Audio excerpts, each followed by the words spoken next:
Hi there and welcome to my channel. Today's project is for the Vicki Boutin design team, and this time you're gonna see this layout takes a very dramatic turn along the way. And this is not how I started with. This is not the idea, but I love what I was able to create with what the mistakes that I make in this case. What I'm working on this layout is I'm using the watercolor set, and if you have swatched the watercolor in the way that it came in the box, then the numbers, or you said the little containers that I'm using are number 13, 14, and 15. I wanted something really monochromatic, very masculine, because I think that I scrap a lot of pictures of my daughter and not of my son. And they both, actually my son is the one that wants to take his album when he leaves the house apparently. So I think that I have to also use some of this for some masculine pages. So I decided to create something a little bit monochromatic, and my idea was to create a column of watercolor where I can put the picture and make it like, I don't know, I had this idea on mind, but like I said, life happens. There's a lot happening in my personal life at this moment, and I got distracted and the idea changed along the way, but I made it work for this layout. So as you can see right now, all I'm doing is I am working my watercolor to create the background. Like I said, I had the idea of adding a column on this prep page. This is a foundation page that has a yeso on it. And if you have heard Vicki, the way she works about it, and actually I learned from her, is that she puts a little bit of yeso on a page and just braids it on. So that makes it really easy. So the way I have done it recently is I take sometimes an hour and I just go through one of my foundation paper and some cardstock that I have to, because I use a lot of mixed media on my backgrounds, and I just use my braider and seat them there to dry. So whenever I go back to scrap, I have them ready. But now let me go back to the layout. Sorry about that. So all you can see right now, all I'm doing is adding some drops of water and then some drops of the watercolor on top of it, and I'm using the brush just to help it move around. As you see right now, nothing major. I'm just making sure that the bottom is like not completely wet, but there's plenty of water because I want the watercolor to run. And you can see I'm working in the small sections because I really don't want, my idea was not to have those little dry spots of paint that I really love. I gotta be honest, I love those really, like, you know, the little spots with the paint dried inside the watercolor. That's preference. But I didn't want to have this here. I wanted to have something very fluid. And as you saw right now, I actually used my mister to add a lot of water to the background. And you're going to see that I'm going to let it run, but not outside of the limits of the paper. Like I said, I just had this idea. I wanted something very fluid for the background of this page. And actually, because the pictures of my son and my cousin / nephew, I have an aunt that we're at the exact same age. And she has a son that's a year and a half older than my son, and they get along really well. So every time we go to Ecuador, those two get together, and they're like joined on the hip. So I wanted to, you know, scrap about them. And as you're gonna see, I set it aside to dry. While that was dry, my idea was to have just a little bit of the circle stencil, Vicki stencil, picking from the column right behind the picture. So what I'm doing is I'm thinning on some of the blue Hawaiian and the saltwater taffy, just to acrylic paint, sorry, just to use the stencil as a stamp in this case. And all I'm doing is I put a little bit of the paint, water it down with one of the water brushes, and as you see right now, I'm using it to paint the circles. I'm trying not to get the little, like, you know, rectangular border of the stencil. Like I said, I just wanted it to peek behind the picture, and this is where I mess up.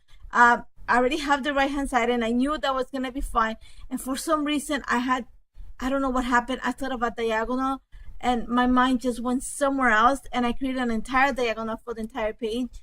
And when I realized it, I was like, well, that's not what I wanted. So I set aside to dry, to think a little bit about it, and I decided to cut my title out of it. So I'm using the Enjoyed the Moment cut file from Just Nick Studio, and I decided to cut it from, like I said, the prep background.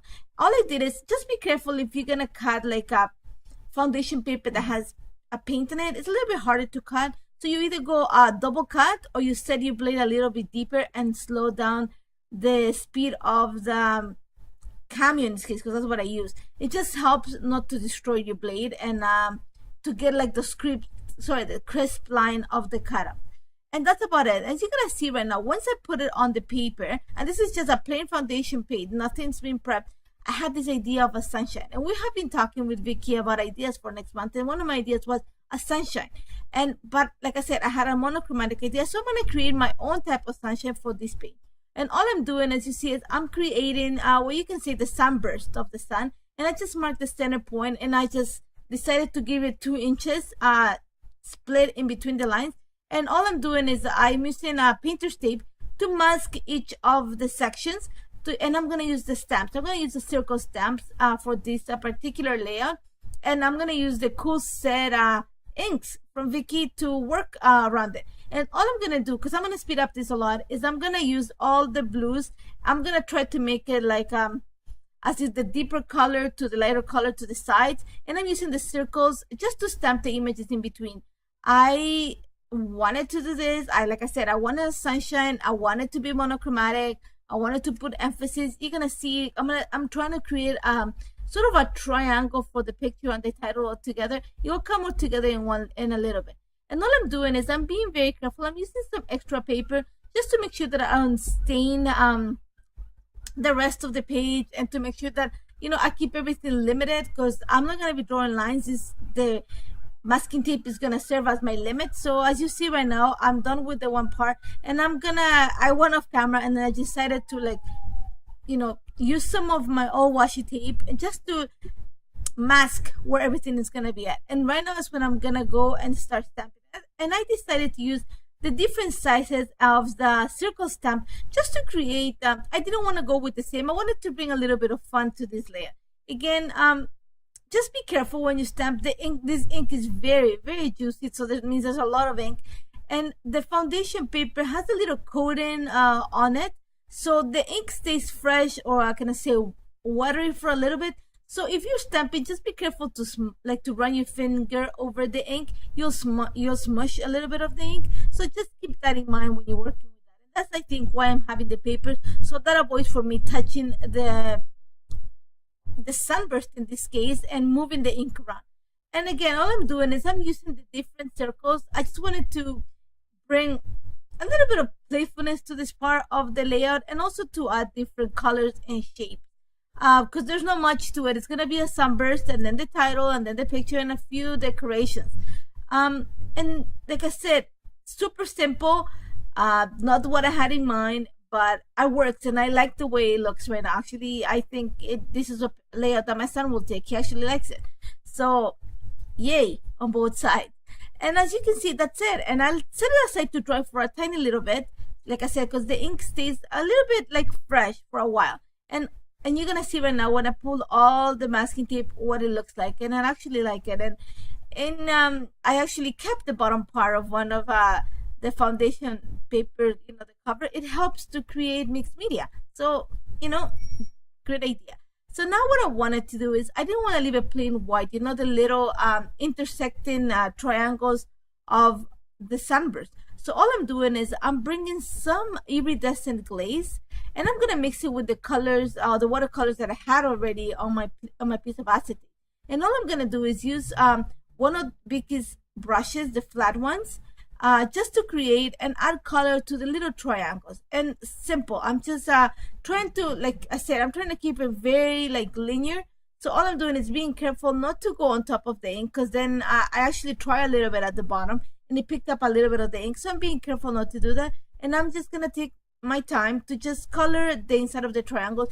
You don't see it that much on the layout. I don't know if you can appreciate it on the pictures, on the close-ups in a bit, but when you see it up close, it's this really light, it looks grayish, but it's like a light blue, but it's only a sheen to the page, and I like that. I mean, it's it brings out the colors on of the stamped images, and it actually helps to bring a little bit more interest to the top part of this layout. And that's pretty much it. I set it aside to dry. It took very little time to dry. Really, I think is the glaze in it. It took honestly, it took very little time to dry.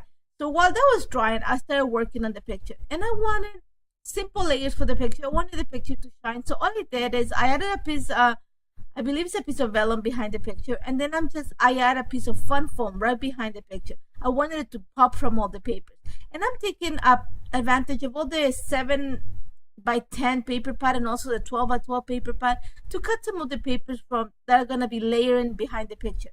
After that, I just, like I said, I make sure that the picture was gonna be a little bit below where I created the sunburst, and I'm using a ruler to, set everything aside. Once I was kind of like setting up the layout, I realized that I needed to bring something to the bottom. So I'm gonna use some of the papers and I stitch them together sort of in intersecting triangles, the same as the sunburst at the bottom. And I'm gonna bring a little cluster of pieces down there just to, like I said, my idea was to create a triangle. And I think the sunbursts are gonna lead you right down to it. And I like the way it looks.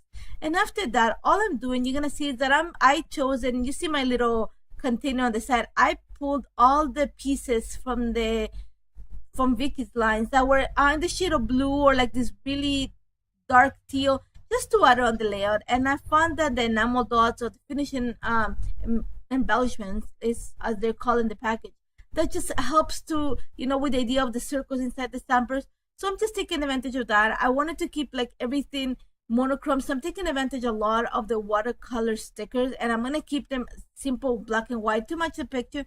And a few more details, I'm taking advantage of the cardstock stickers, and that's about it. I'm gonna add just a few lines of journal along the little line of paper that's stitched, and that's about it. I hope you try it. I hope you like it. I actually love it. I love the fact that it's very clean and crisp, that is very masculine, that my son likes it. That's a plus. That is about my cousin and my son's relationship, and I love it. I hope you try it. If you have any questions, don't hesitate to contact me. Sometimes, mixed media is fun. Sometimes we make mistakes, but it's the fun of working it into a layout what makes it all worthwhile. Don't forget to check out Vicki's stuff. All the stuff is amazing. And thank you so much for joining me today. Take care.